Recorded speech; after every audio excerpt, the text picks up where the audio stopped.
Bismillahirrahmanirrahim. Assalamualaikum warahmatullahi wabarakatuh. Selamat siang, teman-teman semuanya. Baiklah, kita sudah menunggu selama kurang lebih 20 menit untuk kehadiran pasangan calon yang berkontestasi di Pilkada Kabupaten Sleman. Namun, sampai saat ini kita belum mendapatkan kabar ataupun melihat bahwa rekan-rekan tim sukses ataupun tim-tim terkait dari para pasangan calon di Kabupaten Sleman bergabung dengan kita. Nah, apabila di sini ada teman-teman yang berasal dari tim sukses dan kemudian memang diutus untuk menyampaikan pendapat, kami mempersilahkan ya untuk menggunakan fitur raise hand ataupun berkomentar di kolom chat agar nanti saya akan memberikan kesempatan untuk open mic dan juga open cam. Baiklah teman-teman semuanya, Pilkada Serentak 2020 adalah sebuah ajang demokrasi ya bagi seluruh masyarakat di daerah. Namun Pilkada ini cukup unik karena diadakan di tengah-tengah masa pandemi. Nah, sayangnya di masa pandemi yang semakin parah ini ketika Indonesia terus mencetak rekor kasus positif, belum ada itikat baik dari pemerintah pusat untuk menunda pelaksanaan Pilkada. Nah, di sini BMKM UNY telah melaksanakan ya beberapa audiensi dengan KPU Provinsi dan juga Bawaslu Provinsi untuk menunda pelaksanaan Pilkada. Namun, hasil yang didapatkan adalah KPU dan juga Bawaslu tidak menerima ya tuntutan yang disampaikan oleh BEM UNY. Kemudian tuntutan ini ataupun kajian yang telah kami buat telah disampaikan ke KPU RI Pusat melalui Koordinator Pusat BEMSI DIY Jateng. Maaf, saya ulangi BEMSI ya, Koordinator Pusat BEM UNJ. Nah, yang menyampaikan kajian kami terkait penundaan pelaksanaan Pilkada serentak. Nah, selanjutnya teman-teman semua, kami pun tetap melakukan pengawalan terhadap Pilkada ataupun kontestasi ini dengan mengadakan dialog terbuka Pilkada serentak Kabupaten yang ada di DIY, mulai dari Kabupaten Bantul, Sleman, dan juga Kabupaten Gunung Kidul. Nah, siang hari ini kita akan mendengarkan pembacaan catatan kritis untuk Pilkada Kabupaten Sleman dari 3 sektor, yaitu sektor lingkungan, kemudian sektor pendidikan, dan terakhir sektor pariwisata. Untuk sektor lingkungan akan disampaikan oleh Mas Iqbal Hotami. Beliau adalah salah satu pemuda atau penggerak dari LSM, Komite Independen Sadar Pemilu, yang juga turut mengawasi pelaksanaan pilkada di DIY. Selanjutnya, untuk yang kedua adalah sektor pendidikan, akan disampaikan oleh Mas Bayu Septian. Beliau adalah Presiden Mahasiswa BEM KM UNY tahun 2020. Dan sektor berikutnya adalah sektor pariwisata, akan disampaikan oleh Mas Fadli Rian Wicaksana. Beliau adalah koordinator tim riset BEM KM UNY ya untuk sektor pariwisata. Adapun yang nanti pertama kali menyampaikan dimulai dari Mas Fadli, kemudian Mas Bayu, kemudian Mas Iqbal Hotami yang terakhir. Kemudian teman-teman semuanya, saya juga izin menyampaikan ya. Hingga saat ini kami dari tim Humas telah mengirimkan undangan ya secara pribadi atau secara personal kepada tim sukses yang bersangkutan. Namun belum ada respon dari tim sukses ataupun dari paslon. Bahkan hingga saat ini kita tidak dibalas ya chatnya. Jadi ya di awal dibalas, kemudian hingga pertengahan ini kita tidak dibalas. Ada satu yang mungkin paslon mengkonfirmasi untuk hadir, namun hingga saat ini tidak hadir. Nah, jadi sebuah kekecewaan sebenarnya bagi kita, calon pemimpin kita belum bisa berada di tengah-tengah mahasiswa dan juga masyarakat untuk sama-sama mendiskusikan permasalahan di 3 sektor yang sudah kami kaji. Baiklah semuanya, catatan kritis yang dibuat oleh tim riset BMKM UNY sudah diriset selama 1 bulan, mulai dari awal November hingga awal Desember. Nah, kajian ini meliputi sektor pariwisata, pendidikan, dan juga lingkungan. Besar harapan dari kami sebenarnya kepada para paslon untuk dapat hadir, menyampaikan gagasan, ide, kemudian program yang mereka canangkan untuk mengatasi permasalahan-permasalahan di sektor tersebut. Namun pada kenyataannya, hingga sudah 30 menit kita menunggu, para paslon belum dapat hadir di dialog terbuka pada siang hari ini. Kami pun sebenarnya sudah menyampaikan undangan terbuka ke publik atau ke media mainstream agar para paslon dapat hadir di dialog kita. Baiklah, sekaligus kita menunggu pula, kami memberikan kesempatan kepada Mas Fadli Rian Wicaksana selaku Koordinator Umum dari Tim Riset Wilayah atau Tim Riset Kewilayahan BMKM UNY untuk menyampaikan berkaitan dengan catatan kritis sektor pariwisata di Kabupaten Sleman kepada publik agar dapat diketahui bahwa permasalahan apa saja sebenarnya yang kita miliki di sektor pariwisata yang ada di Kabupaten Sleman. Kepada Mas Fadli selaku Koordinator Riset Kewilayahan dari BMKM UNY untuk menyampaikan sektor pariwisata, saya persilahkan. Monggo Mas Fadli. Oke. Cek masuk ya? Masuk Mas Fadli. Oke, baik, terima kasih atas waktu yang diberikan Mas Adit. Nah, jadi catatan kritis di Kabupaten Sleman ya, berkaitan dengan di sektor pariwisata. Nah, jadi di Sleman itu kan memiliki keindahan dan keberagaman objek wisata ya, yang menjadikan Kabupaten Sleman itu menjadi daerah dengan kompleksitas yang tinggi.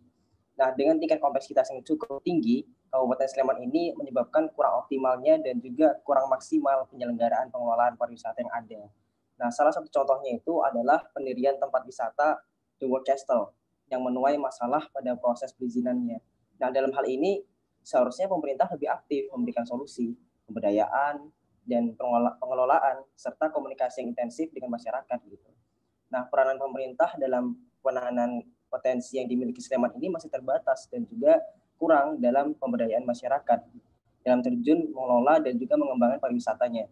Salah satu kasus yang ditemukan di lapangan ya, dalam hal ini biasanya pemerintah tidak memberikan pendampingan secara penuh sampai masyarakat bisa mengembangkan dan mengelola daerah wisatanya dengan baik gitu. Nah, sehingga dampak yang terjadi adalah masyarakat tidak bisa meneruskan dan mengelola objek wisata tersebut gitu. Dampak yang ditimbulkan juga dalam keadaan ini memberikan dampak yang cukup berarti di masyarakat. Dampak yang ditimbulkan dari penguasaan ini juga berpengaruh pada sistem perekonomian pada masyarakat sekitar.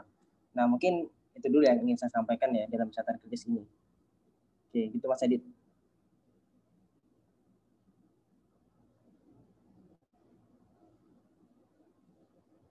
Baik, terima kasih Mas Fadli ya atas penyampaian berkaitan dengan catatan kritis yang ada di pariwisata Kabupaten Sleman.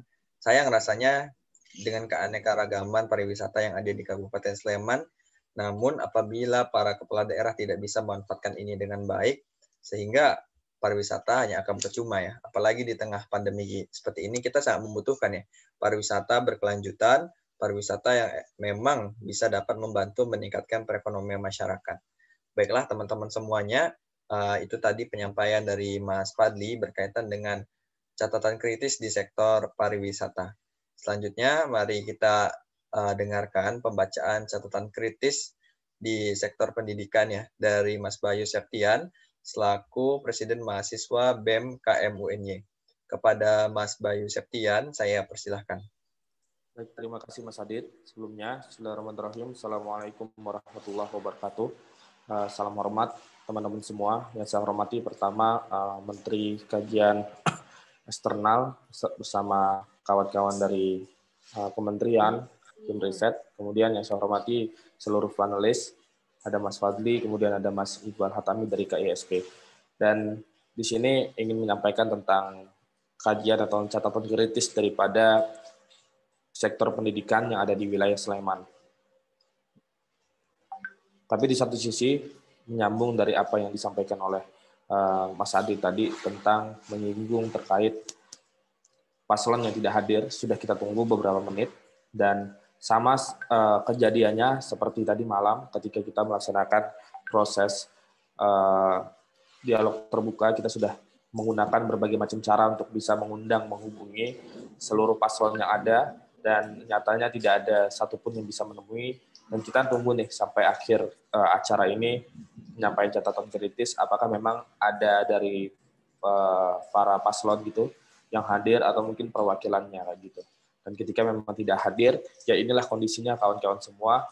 Di daerah yang lain juga, salah satunya di Jateng itu di Solo sudah melakukan undangan secara terbuka, undangan secara personal juga, tapi tidak ada yang bisa menyanggupi ya dalam proses dialog. Nah, selanjutnya untuk proses penyampaian catatan kritis dalam sektor pendidikan yang ada di Sleman sebetulnya tidak dipungkiri ya, sejatinya jika sistem terbaru ini perihal zonasi akan ada miss. Jadi kemarin kita juga berfokus kepada sistem zonasi, analisis masalah di bidang pendidikan yang ada di daerah Bantul dan ini melanjutkan di daerah Sleman kayak gitu. Hal ini terjadi di Kabupaten Sleman pada tahun 2019 yang lalu yang menuai banyak kerusuhan dikarenakan sistem PPDB mengalami masalah karena masih ada warga yang rumahnya dekat dengan sekolah yang ingin dituju atau mungkin jauh dan segala macam. Tapi tidak bisa masuk dalam zonasi 200 meter.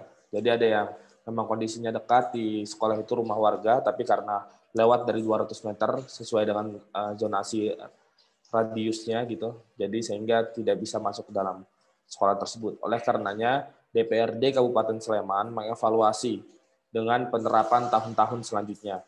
Perlu dibuat gradasi jarak zonasi yang mengakomodir masyarakat sekitar. Artinya sistem zonasi ini mungkin tidak bisa semerta-merta kita terpadu dengan apa yang ditentukan oleh pusat kayak gitu. Karena daerah kita pun masih terutama di Sleman ya, masih berbagai macam kondisi alam dan geografis yang cenderung berbeda. Namun sekolah di Sleman tidak merata sehingga bisa ada blank spot ya. Selain itu simulasi penggunaan sistem ini sebelum PPDB juga belum maksimal, di mana simulasi dilakukan dengan jumlah sampel yang sangat sedikit dan belum sampai tahap perankingan. Alhasil, ketika perankingan saat proses PPDB, data ratusan pendaftar masih bermasalah. Bahkan terdapat data pendaftar yang hilang dari pusat data atau database di PPDB 2019. Dari total kurang lebih pendaftar itu 12.500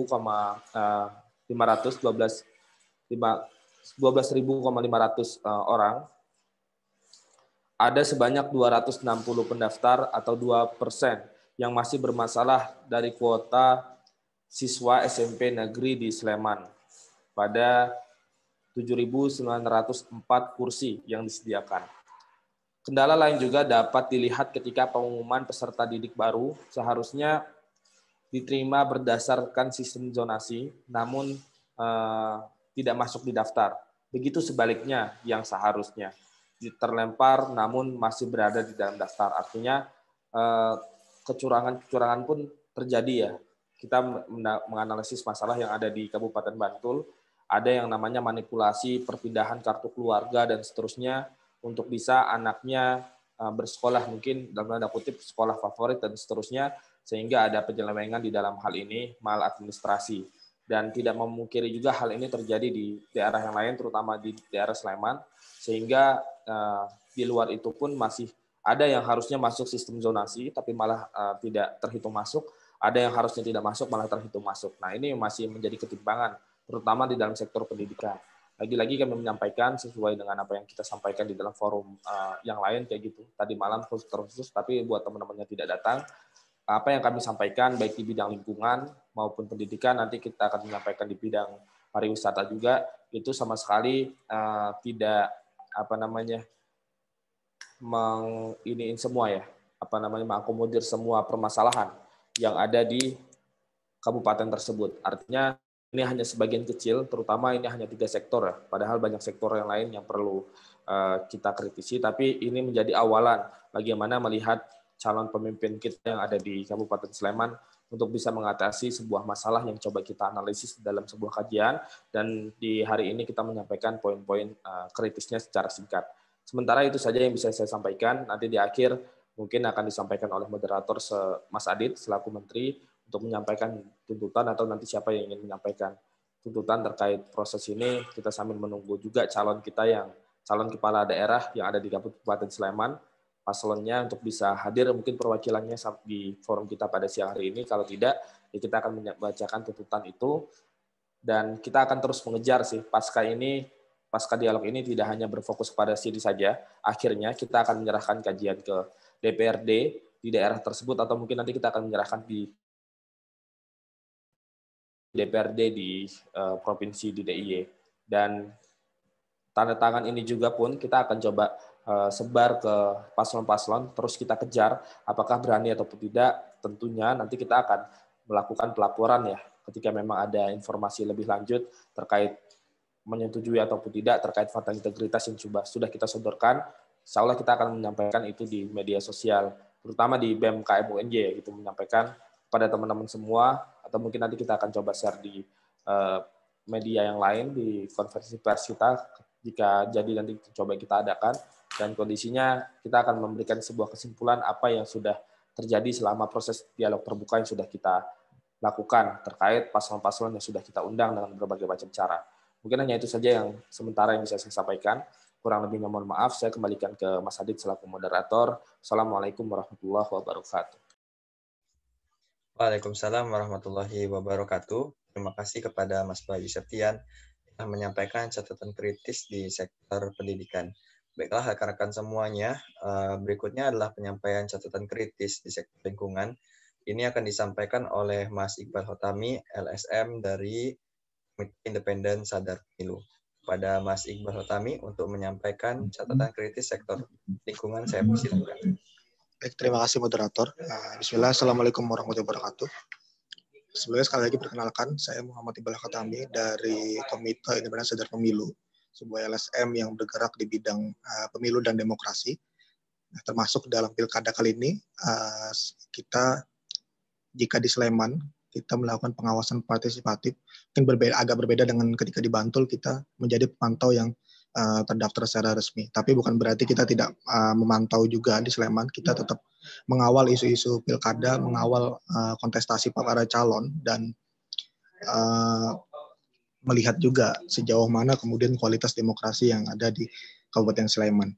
Terkait pemilu secara umum atau pilkada secara umum, mungkin tadi malam juga sudah beberapa saya sampaikan catatan kritis. Namun dalam kali ini mungkin saya langsung saja ke catatan kritis terkait dengan sektor lingkungan atau permasalahan-permasalahan yang berkaitan dengan lingkungan yang terjadi di Kabupaten Sleman.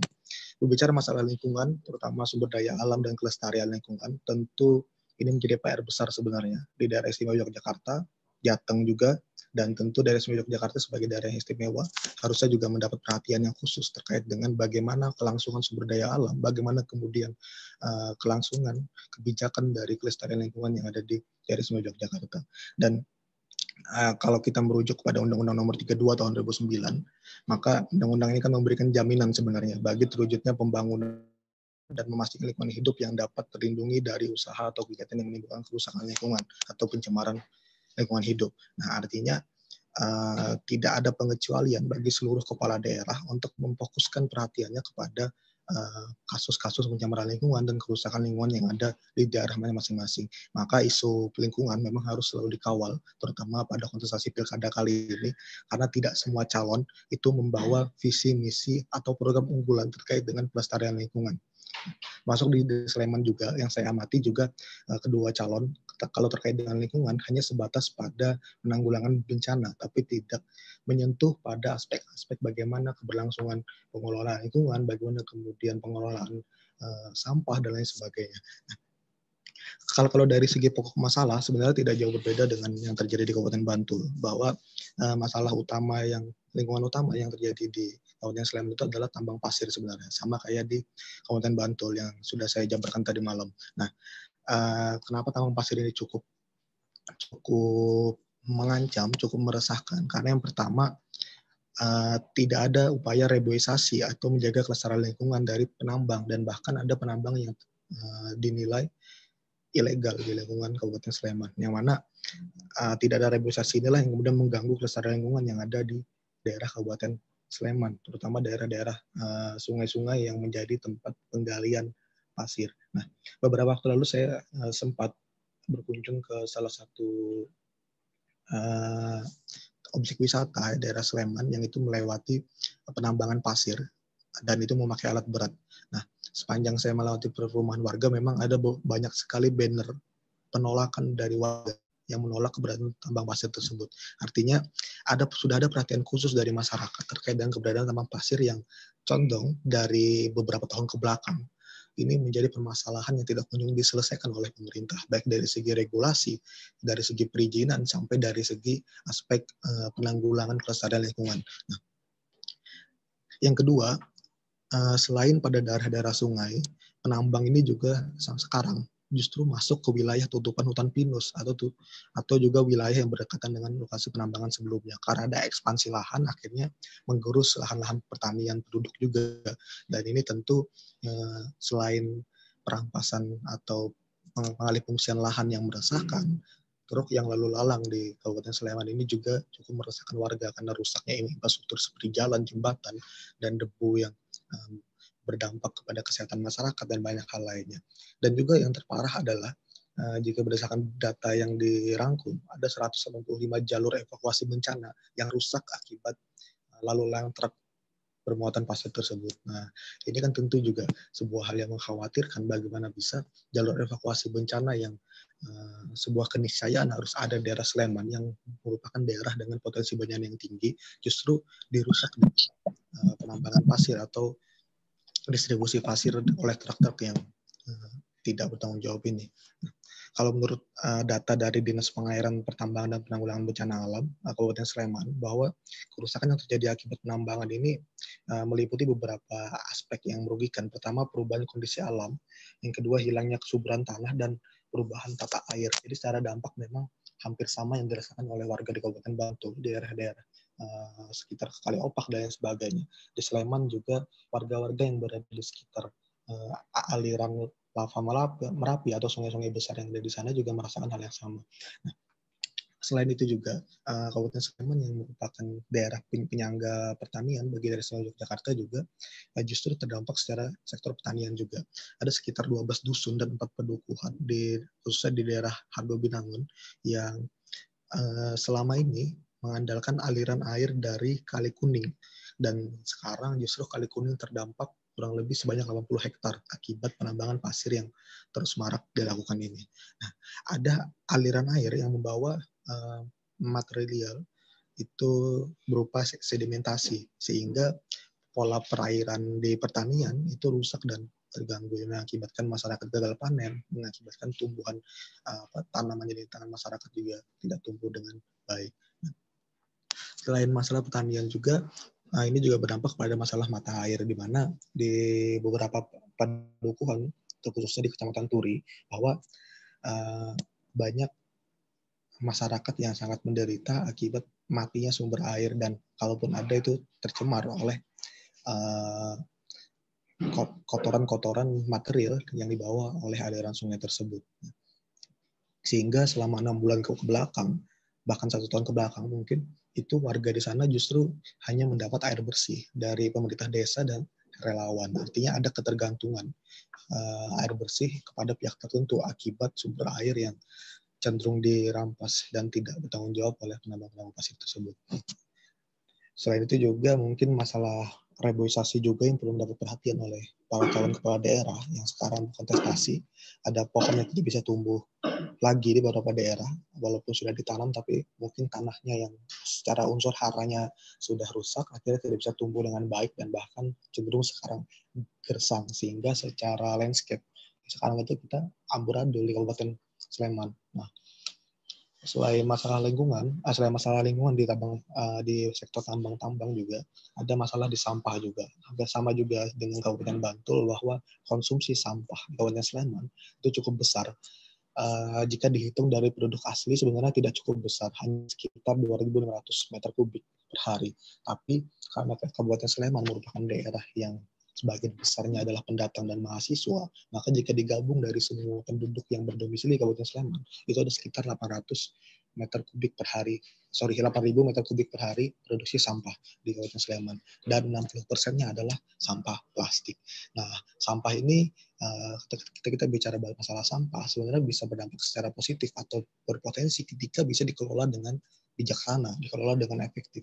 Tapi berbeda cerita jika yang terjadi hari ini adalah masalah sampah tidak mampu dikelola dengan baik, karena sistem pengelolaan 3R baik di pusat TPS juga belum mumpuni, dan juga pusat secara pemberdayaan di masyarakat untuk pengembangan konsep 3R ini juga belum merata. Hanya beberapa dusun atau desa yang mempunyai atau didirikan sebuah pusat pelatihan untuk 3R atau bank sampah dan sebagainya, dan belum merata untuk kebijakan seperti ini. Artinya kebijakan pengelolaan sampah ini juga sudah perhatian. Sleman sebagai daerah yang hampir menjadi metropolitan ya, dengan banyak sekali tempat wisata, hotel, dan banyak sekali warga yang berdomisili di sana, harus mendapat perhatian khusus di sektor pengelolaan sampah. Nah, yang ketiga juga yang saya soroti di sini adalah kerusakan ekosistem di lereng Merapi. Banyak lahan gundul dan tidak ditumbuhi pepohonan sekarang ini di lahan Merapi, sehingga butuh reboisasi karena daerah tersebut juga merupakan resapan air. Artinya resapan air warga-warga yang di sekitar lereng Merapi itu bergantung kepada tumbuhan hijau yang tumbuh di sana. Jika sekarang gundul, maka sekarang yang dilaksanakan masyarakat adalah bagaimana kesusahan mencari sumber air di wilayah lereng Merapi tersebut. Itu mungkin catatan kritis yang dapat saya sampaikan pada siang kali ini. Selanjutnya saya ucapkan terima kasih sekali lagi kepada teman-teman BMKN UNY, seluruh panelis juga, ada Mas Fadli, Mas Bayu, dan seluruh peserta yang hadir pada siang hari ini. Senang bisa bertukar pikiran terkait dengan permasalahan Kabupaten Sleman dengan teman-teman semua. Tapi sayang sekali calon pasangan Bupati dan Wakil Bupati Kabupaten Sleman tidak ada yang bisa berhadir, entah dengan alasan apa, tapi ini juga cukup mengecewakan bagi kita, dan semoga saja catatan kritis ini dapat kita sampaikan dengan jalan lain sehingga dapat diakomodir dengan baik oleh para pasangan calon siapapun nanti yang terpilih. Seperti itu. Itu mungkin dapat saya sampaikan. Terima kasih banyak atas perhatiannya kepada teman-teman semua. Saya akhiri, nun wala qalbi wa turun, fastabikul khairat. Wassalamualaikum warahmatullahi wabarakatuh. Waalaikumsalam warahmatullahi wabarakatuh. Terima kasih kami ucapkan kepada Mas Berhotami atas penyampaian catatan kritis sektor lingkungan. Baiklah teman-teman semuanya, hingga saat ini pokoknya belum ada bagian dari pasangan calon Kabupaten Sleman yang hadir di forum kita. Kami kembali mengingatkan jika di sini ada pasangan calon ataupun wakilan dari tim pasangan calon untuk dapat raise hand atau open mic untuk menyampaikan pendapat. Kita masuk ke sesi closing statement sebelum bacaan tuntutan untuk Pilkada Kabupaten Sleman. Bacaan pertama akan disampaikan oleh Mas Lirian Wicaksana selaku koordinator umum dari tim riset wilayah BMKN UNY. Ada Mas Fadli Rian Wicaksana, waktu dan tempat saya persilahkan. Oke, baik. Terima kasih atas waktunya ya Mas Adit. Nah, jadi saya ingin menyampaikan closing statement ya dari sektor pariwisata. Nah, jadi pariwisata itu kan merupakan sektor yang punya peran penting ya dalam pertumbuhan suatu wilayah gitu. Karena turut juga bergerak menjadi penggerak dari sektor lain, misalnya ekonomi dan sosial. Nah, di beberapa wilayah, ya terutama di Sleman juga ya, itu pariwisata juga menjadi salah satu sektor yang menjadi pendapatan untuk mendapatkan pendapatan di daerah itu gitu, dan merupakan sumber devisa juga untuk negara ini gitu, yang mendorong masuknya wisatawan dari luar negeri untuk masuk berwisata. Nah, selain itu juga pariwisata juga mendorong masyarakat di kawasan wisata itu untuk dapat meningkatkan kesejahteraan mereka yang melalui usaha-usaha lokal, serta yang terlibat juga dalam pengelolaan suatu objek wisata. Nah, pariwisata ini juga mendorong masyarakat yang lain untuk melestarikan budaya lokal yang menjadi daya tarik wisatanya gitu. Nah, sejak munculnya wadah pandemi COVID-19 nih, dan di situ berbagai sektor itu mengalami kelumpuhan. Nah, disinilah yang membuat pemerintah itu mengajukan kebijakan PSBB gitu kan. Nah, yang mana itu memaksa masyarakat itu untuk membatasi mobilitasnya secara signifikan. Nah, sehingga wisatawan pun juga menurun drastis. Di mana ya hal ini menandakan bahwa kesehatan dan kebencanaan itu merupakan aspek yang perlu diperhatikan dalam pengelolaan wisata. Nah, ini berkenaan juga dengan mewujudkan iklim industri pariwisata yang maju, sehingga ya dapat memberikan pengaruh positif terhadap ekonomi dan sosial di suatu wilayah, bahkan ke masyarakatnya. Dan kalau kita lihat juga ya, teman-teman, di Sleman ini, itu kan punya banyak juga ya wisata. Nah, di Provinsi DIY itu kan menjadi destinasi wisata utama dengan yang banyak tujuannya itu bagi wisata maupun wisata yang jadi seperti apa namanya, pantai-pantai dan sebagainya. Dan di Sleman ini potensi wisatanya juga cukup besar. Dan sama yang saya sampaikan di awal tadi bahwa di The World Castle ya, yang merupakan yang masih bermasalah terkait dengan perizinannya. Nah, hal seperti itu juga harus transparan dari pemerintahnya. Yang mana dari pemerintah itu bisa juga untuk mendampingi masyarakatnya agar dari masyarakatnya itu bisa mensejahterakan dirinya gitu, masyarakatnya sendiri. Jadi datangnya investor-investor di situ tidak hanya untuk kepentingan sendiri, tapi juga untuk kepentingan kesejahteraan masyarakat juga. Nah, mungkin poin pentingnya di situ bahwa di sini sebenarnya dari pasangan calon juga justru bisa mengupayakan juga ketika mereka nanti sudah menjadi bupati di daerah ini di Sleman, mereka bisa mengusahakan bahwa wisata ini nggak hanya untuk investor-investor, nggak hanya untuk orang-orang yang dia bisa membangun tempat wisata itu aja, tapi juga bisa untuk membangun masyarakatnya gitu. Jadi memberdayakan masyarakatnya. Nah, itu yang penting. Nah, mungkin yang ingin saya sampaikan di situ bahwa masyarakat itu juga perlu asupan-asupan atau perlu juga penanganan atau pendampingan dari pemerintah. Nah, mungkin itu saja Mas dari saya. Terima kasih teman-teman semua, Mas Iqbal, Mas Bayu, Mas Adi, dan teman-teman semua sudah hadir di acara ini ya. Semoga dengan adanya hal ini, dialog ini, dan walaupun sebenarnya nggak datang ya, tapi dengan kajiannya dan aktivitas yang kita tawarkan ini, semoga dapat membangun daerah Sleman dan daerah DIY ini serta Indonesia ya untuk menjadi lebih baik lagi. Itu saja dari saya. Terima kasih. Wassalamualaikum warahmatullahi wabarakatuh. Terima kasih Mas Fadli atas penyampaian closing statement-nya. Closing statement berikutnya akan disampaikan oleh Mas Iqbal Hotami dari Komite Independen Sadar Pemilu berkaitan dengan dialog terbuka yang kita adakan pada siang hari ini. Kepada Mas Iqbal Hotami untuk menyampaikan closing statement di dialog terbuka kita, saya persilahkan.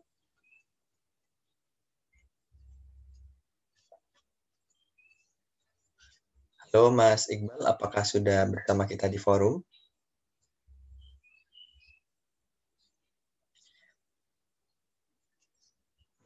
Terima kasih Mas Iqbal. Selanjutnya langsung saja mungkin kita sampaikan kepada Mas Bayu untuk menyampaikan closing statement. Baik, terima kasih Mas Adit. Yang ingin saya sampaikan singkat saja teman-teman semua. Pertama, kita menyampaikan kekecewaan kita kepada seluruh paslon yang ada di wilayah Sleman. Ada 3 paslon, tidak satupun yang merespon daripada undangan yang sudah kita kasih. Dan kita menunggu pun sampai sekarang tidak sama sekali melihat ciri-ciri tanda-tanda orang-orang yang bergabung di dalam forum kita pada siang hari ini. Dan kondisinya betul yang tadi yang disampaikan oleh Mas Fadli selaku Koordinator Umum Tim Riset Wilayah dari BEM UNY terkait apa yang kita lakukan ini buat kemajuan dan kepentingan bersama untuk memajukan bangsa kita, memajukan daerah kita, memajukan provinsi kita. Saya menegaskan terakhir kali ya bahwasanya ini tidak ada kepentingan apapun gitu.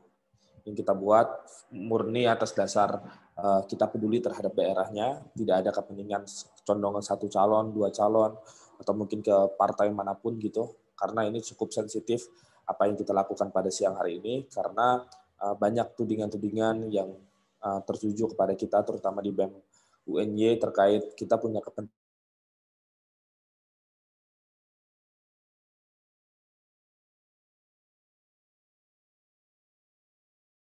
satu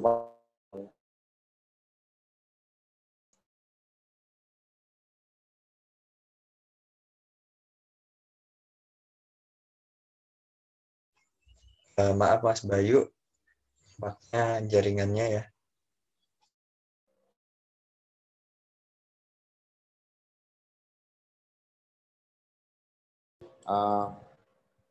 teman-teman semua, itu saja mungkin yang bisa saya sampaikan, dan kita berharap teman-teman juga bisa bergabung nanti malam terakhir dan kita ada konferensi pers.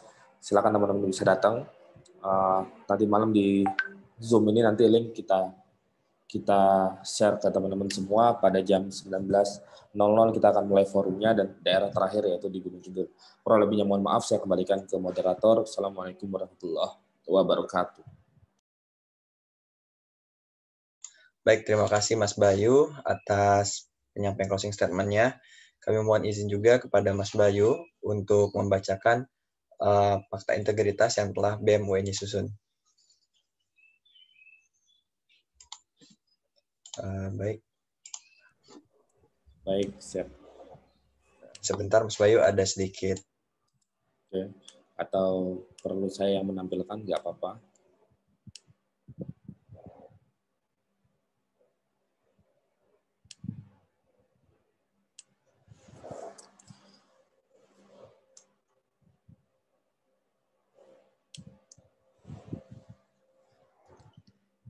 Saya share, tapi saya bukan host ya. Saya tunggu Mas Adit ya.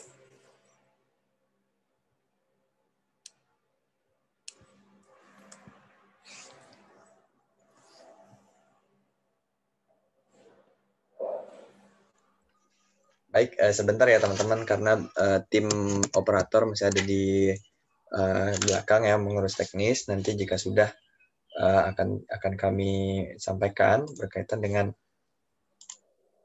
fakta integritas yang telah kami susun. Jadi fakta integritas ini telah kami susun berdasarkan pengkajian ya selama 1 bulan terakhir, meliputi dari pengkajian di sektor pariwisata, kemudian lingkungan, dan juga di sektor pendidikannya. Jadi kajian ini memang disusun oleh tim dari BMKM UNY, yaitu tim riset wilayah, dikoordinasi oleh Mas Fadli selaku koordinator utama, kemudian dibimbing langsung oleh Kementerian Kajian Eksternal BMKM UNY. Nah, selagi kita menunggu tim, mungkin jikalau teman-teman ada yang mau disampaikan berkaitan dengan aspirasi ataupun beberapa pesan yang perlu kami sampaikan untuk eskalasi lanjutan berkaitan dengan kajian untuk disampaikan kepada DPRD, bisa disampaikan di forum ini. Di sini juga kita sudah kehadiran koordinator dari tim pengkaji ya, kepala proyek, ada Mas Fakih dari sektor pendidikan, kemudian Mbak Etri dari sektor pariwisata, dan juga kita kehadiran Mas Ilham dari sektor lingkungan. Nah, beliau-beliau ini adalah kepala proyek dari tim pengkajian, tim kajian wilayah BMKM UNY. Baik, kita tunggu sebentar berkaitan dengan kondisi pada siang hari ini.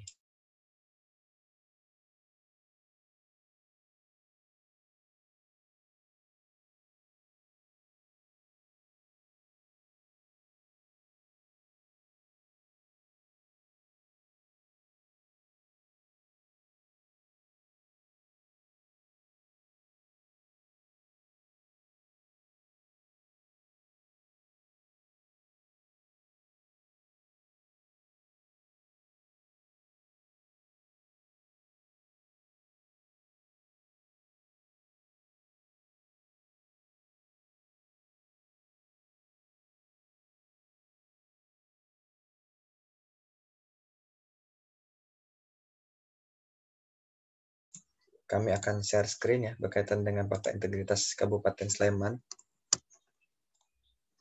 Ya, sudah terlihat ya teman-teman. Monggo kepada Mas Bayu Septian ya untuk membacakan fakta integritas yang telah disusun. Baik, siap. Terima kasih. Bismillahirrahmanirrahim.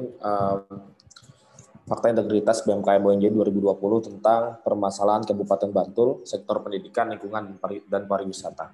Sorry, mohon maaf, maksud kita Kabupaten Sleman, sektor pendidikan, lingkungan, dan pariwisata. Menjelang pelaksanaan Pilkada serentak 2020 di Kabupaten Sleman, maka dibutuhkan pengawalan berkaitan dengan isu-isu strategis seperti pendidikan, lingkungan, dan pariwisata yang masih memiliki banyak permasalahan. Untuk diselesaikan, maka sebagai upaya mengatasi permasalahan tersebut dan memenuhi hak-hak masyarakat, Aliansi BEM seluruh Indonesia wilayah Jawa Tengah dan daerah istimewa Yogyakarta melalui kajian yang dibuat dan diwakilkan oleh BMKM UNY 2020 memberikan tuntutan kepada para pasangan calon kepala daerah Kabupaten Sleman sebagai berikut. 1. Mengoptimalkan peran pemerintah daerah dalam menunjang pengembangan sistem zonasi dengan pembuatan kebijakan satu arah atau seragam yang terukur berdasarkan keadaan geografis daerahnya. 2. Pemerintah daerah wajib memastikan semua wilayah administrasi masuk dalam penetapan wilayah zonasi sesuai jenjang pendidikan dengan melibatkan musyawarah atau kelompok kerja kepala sekolah. 3. Mengupayakan jumlah ketersediaan daya tampung, satuan pendidikan yang disesuaikan ketersediaan anak usia sekolah di daerah tersebut. 4. Mengoptimalkan pelaksanaan sosialisasi sistem zonasi secara daring menyeluruh di Sleman. 5. Menuntut pemerintah daerah untuk memberikan peningkatan pemberdayaan masyarakat di kawasan pariwisata dengan mengoptimalkan peran Pokdarwis. 6. Menuntut pemerintah daerah untuk memberikan sosialisasi dan edukasi serta tindakan sosial kepada seluruh masyarakat yang tinggal di wilayah Gunung Merapi serta mengeluarkan SOP perjalanan wisata di Gunung Merapi. Lanjut 7, menuntut pemerintah daerah melakukan pendampingan pada pengelolaan objek wisata dalam rangka memberikan arahan dan rekomendasi pengembangan.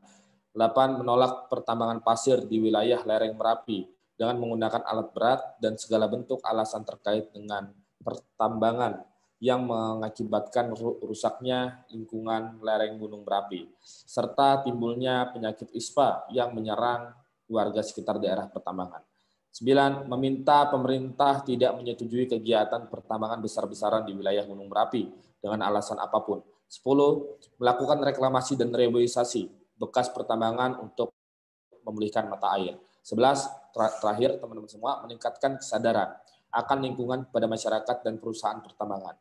Demikian tuntutan yang kami sampaikan sebesar-besarnya. Sebaik-baiknya dari Yogyakarta, 5 Desember 2020, kita menandatangani mewakili BEM-KM UNJ 2020. Saya Bayu Septian selaku Ketua BEM, dan kita masih menunggu pasangan calon. Insya Allah kita bakal tetap coba mengejar ya, sesuai dengan kapasitas yang kita miliki dan akses komunikasi yang kita punya kepada seluruh paslon untuk bisa menandatangani fakta integritas ini. Kurang lebihnya mohon maaf, saya kembalikan ke moderator.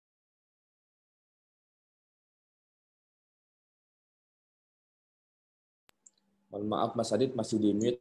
Baik, terima kasih Mas Bayu atas penyampaian fakta integritas yang sudah disampaikan. Itu saja mungkin teman-teman dari agenda dialog terbuka hari ini. Kami mengingatkan nanti malam kita akan adakan dialog terbuka kembali untuk Kabupaten Gunung Kidul, dan hingga saat ini sudah ada paslon yang mengonfirmasikan diri akan hadir. Nah, besar harapan teman-teman bisa menyebarkan informasi ini ke seluruh masyarakat dan rekan-rekan mahasiswa untuk dapat hadir dalam dialog terbuka Kabupaten Gunung Kidul. Sekian mungkin yang bisa kami sampaikan. Terima kasih atas kehadirannya. Kami tutup forum hari ini dengan mengucapkan alhamdulillahirrahmanirrahim. Selamat siang dan wassalamualaikum warahmatullahi wabarakatuh. Waalaikumsalam warahmatullahi wabarakatuh.